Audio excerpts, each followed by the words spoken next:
The Healthy Families Foundation is a foundation funded by Percy and Ashley Thaba to strengthen families across the country.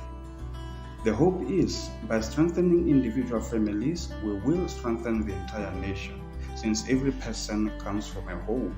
If that home is healthy, then the person is likely to be healthy. If there is abuse and hate in the family, there is a greater chance that that person will hurt and abuse others.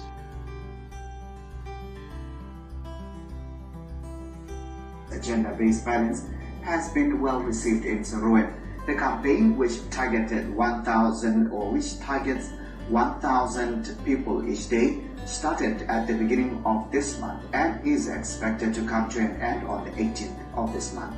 Started a 13-week-long nationwide campaign to revolutionize marriages after realizing the degradation of the institution. Moving on, the Vice President, Mr. Slambatswane, has commended the Healthy Families Foundation for organizing a campaign to teach communities about the importance of building strong families to ensure stability in the society. Consequently, the foundation created village-wide campaigns meant to strengthen families. They just concluded their second village-wide family building campaign in the village of Serowe, which took place from the 1st to the 19th of November 2021.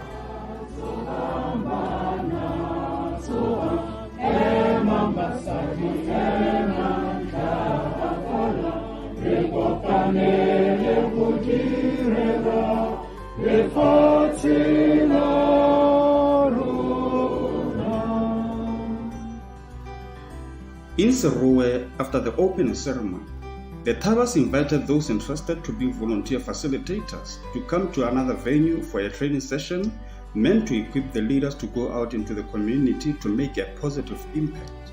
Again, hundreds followed.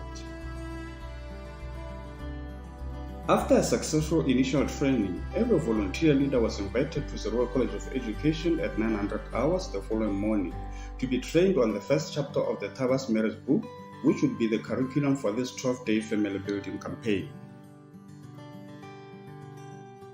The following morning, the Thabas began the 12-day training.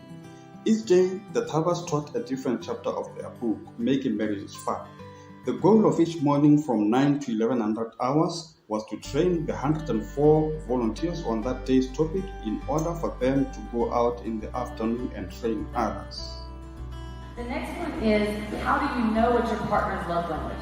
Now here's something in marriage that you need to learn really quick. There is no room in marriage for mind-reading games. The campaign attracted 1,023 participants.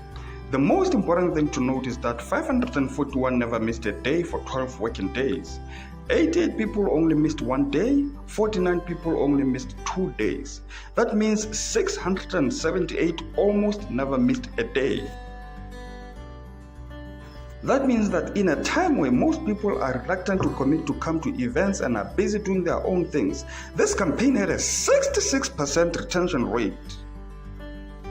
It is exciting to know that 678 people stopped whatever they were doing for 12 full days in a row and attended with passion an event which didn't offer them food, payment, or even transport.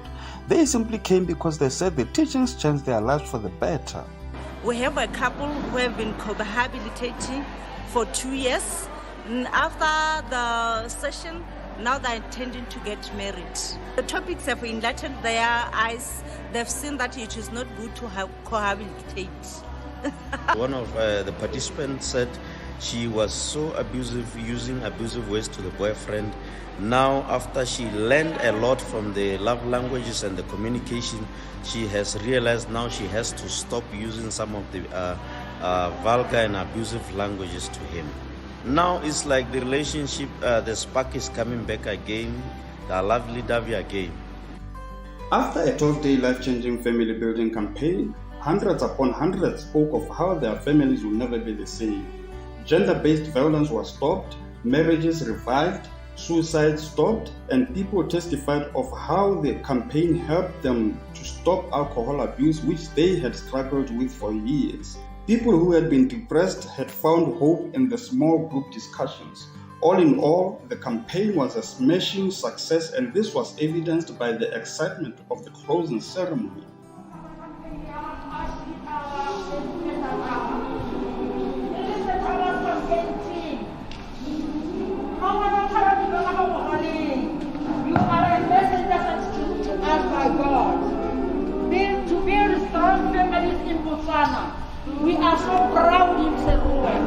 to have you.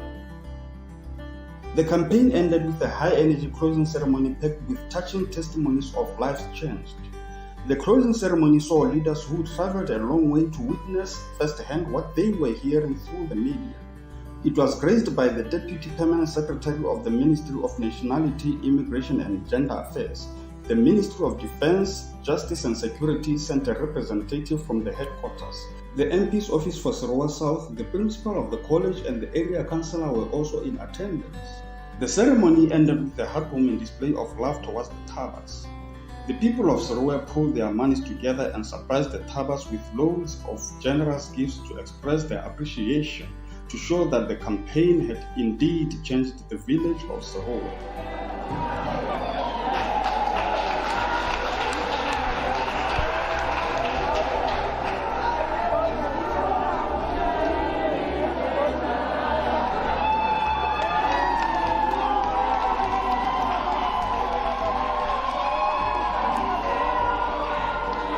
Thousands of lives have been positively changed in Serowe.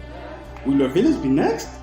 Contact the Healthy Families Foundation if you want to host a family building campaign in your village through their Facebook page, Talking with the Thabas.